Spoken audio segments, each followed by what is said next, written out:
would like to just to focus on the renewable energy sectors because I belongs to the renewable energy, wind energy sectors, how it can add value to the global economy and same time to bring the energy security for each and every nation and to bring the stable economy.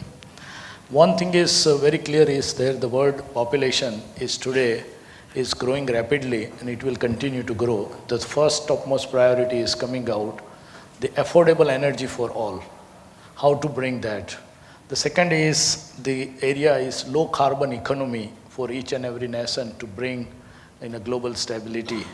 And the third is energy, the security, and fourth is the how we can bring a long-term sustainable jobs so that bring the harmony in the society. Four things we can able to solve through the renewables. It is achievable and it is sustainable is there. And the second is the energy efficiency areas. When we focusing on the renewable energy sectors, the today is the wind is extremely sustainable technology and also the maturity of the technology to bring the cost of energy down, and it is a competing the conventional energy source. Like in India, the cost of energy from the wind is nearly close to the coal energy. So that level is there. Same time in the US market, also the cost of energy of the gas versus wind is competing. Because in the US market, the cost of fund is so low and that is giving a benefit, where in India is the cost of coal is so high, so it's a competing, the wind energy is a competing is there. The globally 250 gigawatt installed base is across the world is there, and the highest penetrations is 28% is done by the Denmark, and the most of the countries are now focusing for the more and more renewable development. The best part is there, the technology maturity is industrialization phase is there.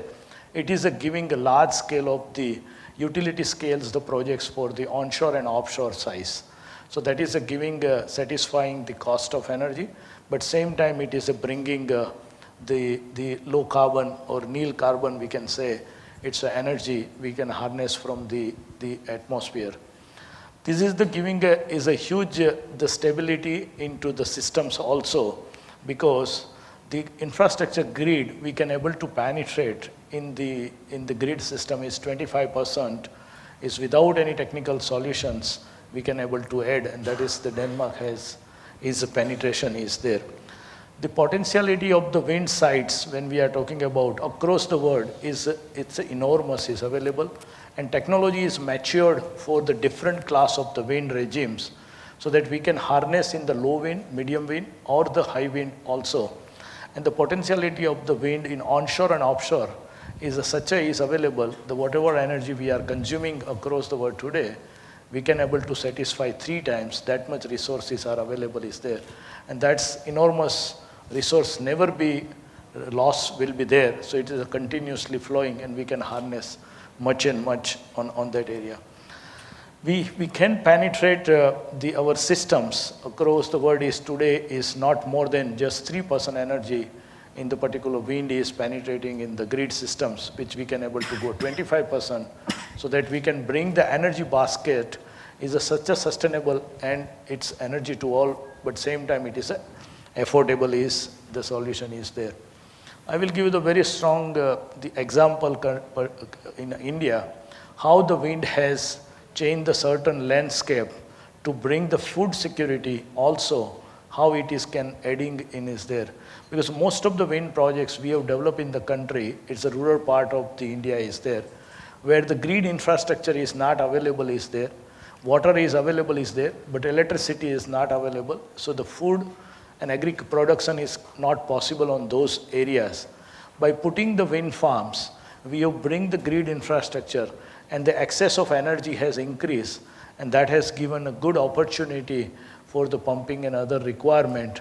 It has increased the food productivities in those areas where the earlier the access of energy was not available was there. So that is creating a good.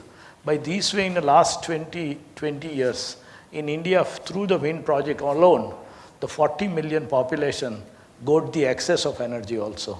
This is the way it can bring the social, economic, and agriculture development in these areas. Another good example in the Australia, where the gas energy, wind energy is a combined is there, but this energy is utilizing for the desalination plant to produce the water in the coastal areas. So that is the energy for the gas and wind to feed into the plant for the desalination to generate the waters.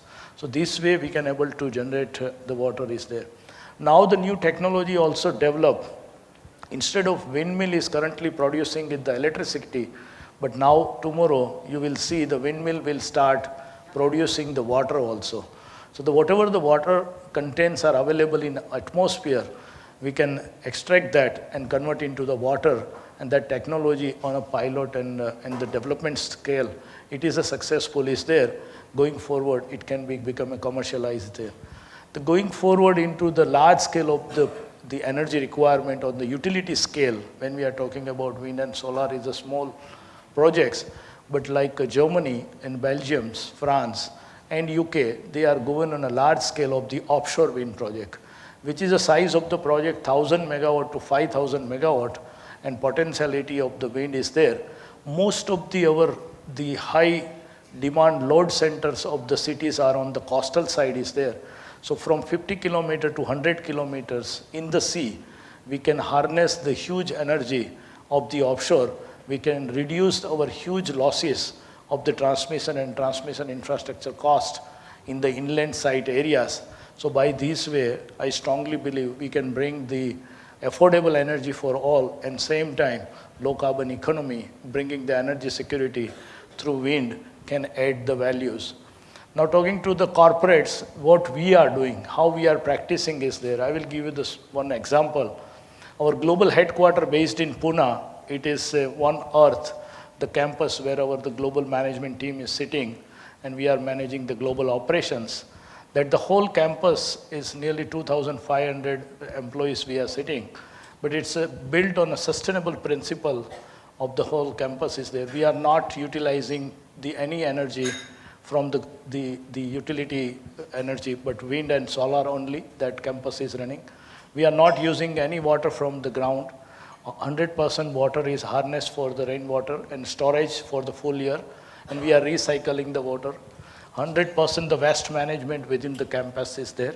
So by this way, this is the highest the sustainable principle, the campus, and rated by the LEED Institute, the highest rated campus in the world. So this is the way we are practicing in the corporate world to showcase how we can build our country and our world on a basic and sustainable principle. Thank you.